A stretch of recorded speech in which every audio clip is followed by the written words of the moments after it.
Welcome to gossips garage. Corporation chairman అన్నారు ఒకరు, రాజ్యసభ అన్నారు ఇంకొకరు, లేదు మొండి చేయ అని ప్రచారం మొదలు పెట్టారు మరొకరు. నాగబాబు చుట్టూ జరిగిన చర్చ ఇది. ఇలాంటి ఊహాగానాలన్నింటికీ ఒక్క స్టేట్మెంట్తో చెక్ చెప్పేశారు పవన్. ఎమ్మెల్సీ అభ్యర్థిగా ప్రకటించేశారు. నాగబాబు మంత్రివర్గంలోకి కూడా ఖాయమా? ఈక్వేషన్స్ అన్ని కరెక్ట్గానే ఉన్నాయా? జనసేన సంగతి సరే, బీజేపీ సంగతి ఏంటి? కమలం పార్టీకి కూడా ఓ ఎమ్మెల్సీ స్థానం కేటాయిస్తారా?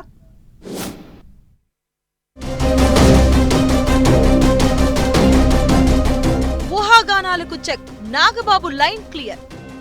జనసేన ఎమ్మెల్సీ అభ్యర్థిగా ప్రకటన. మిగిలిన 4 స్థానాలు ఇక టీడీపీకేనా? బీజేపీ ఖాతాలో ఎమ్మెల్సీ చేరే ఛాన్స్ ఉందా? చంద్రబాబు ఢిల్లీ టూర్లో క్లారిటీ రాబోతుందా?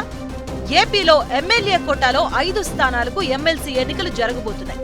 ఇందులో ఒక స్థానం నుంచి నాగబాబు పోటీ చేస్తారని, ఆయనకు మంత్రి పదవి ఖాయమని జోరుగా ప్రచారం జరిగింది. గతంలో చంద్రబాబు, పవన్ ఈ విషయాన్ని అధికారికంగా కన్ఫర్మ్ చేశారు కూడా.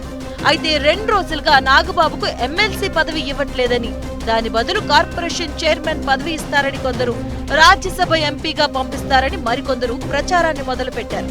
ఇంకొందరైతే ఈసారి నాగబాబుకు ఎలాంటి అవకాశం లేదని ఎత్తుకున్నారు. దీంతో జనసేనలో కంగారు కనిపించింది.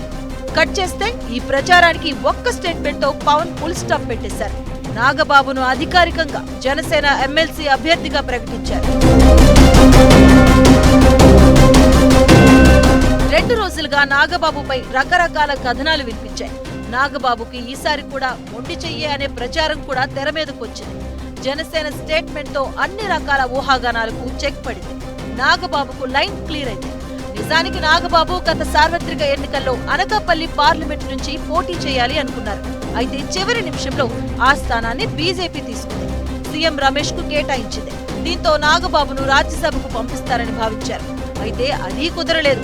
నాగబాబును ఎమ్మెల్సీగా చేసి కేబినెట్ లోకి తీసుకుంటామని రాజ్యసభ ఎన్నికల సమయంలో CM Chandrababu, deputy CM Pawan ప్రకటించారు. ఇప్పుడు జరగబోయేది అదే.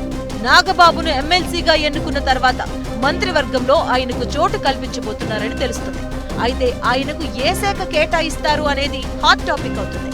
ఉగాది పండుగలోపు నాగబాబు కేబినెట్ లోకి అడుగు పెడతారంటూ ప్రచారం జరుగుతుంది. ఎమ్మెల్సీలు జంగా కృష్ణమూర్తి, దువ్వారపు రామారావు, బీటీ నాయుడు, అశోక్ బాబు, యనమల రామకృష్ణుడు పదవీకాలం ఈ నెల 29తో ముగియబోతుంది. దీంతో 5 ఎమ్మెల్యే కోట ఎమ్మెల్సీ స్థానాలకు ఎన్నికల కమిషన్ నోటిఫికేషన్ విడుదల చేసింది. ఈ నెల 10 వరకు నామినేషన్ దాఖలు చేసేందుకు అవకాశం ఉంది. అసెంబ్లీలో ప్రస్తుతం ఉన్న బలాబలాలను చూస్తే 5 స్థానాలు కూటమి పార్టీలు గెలుచుకోవడం ఖాయం. జనసేనకు 1 స్థానం కేటాయించగా మిగిలిన 4 స్థానాల్లో ఎవరు అనేది కూడా ఇప్పుడు హాట్ టాపిక్ అవుతుంది.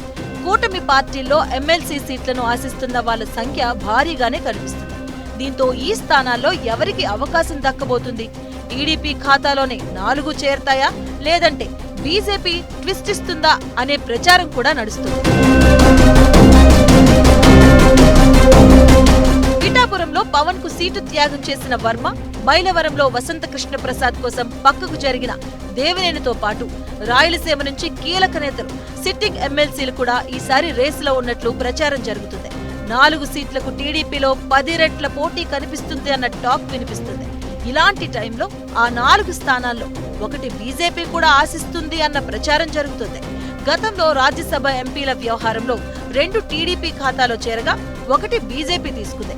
అయితే ఇప్పుడు ఎమ్మెల్సీ స్థానాల విషయంలోనూ కమలం పార్టీ పట్టుపడుతోంది నిజమే. అయితే టీడీపీకి మిగిలేవి 3 స్థానాలు మాత్రమే. దీంతో ఎమ్మెల్యే కోట ఎమ్మెల్సీ వ్యవహారం ఏపీ రాజకీయాల్లో సరికొత్త చర్చకు దారితీసే అవకాశాలున్నాయి.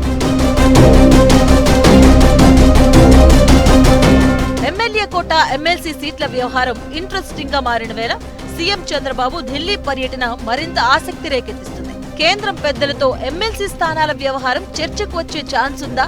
అదే జరిగితే టీడీపీలో ఆశలు పెట్టుకున్న వాళ్ళ పరిస్థితి ఏంటన్నది హాట్ టాపిక్ అవుతుంది.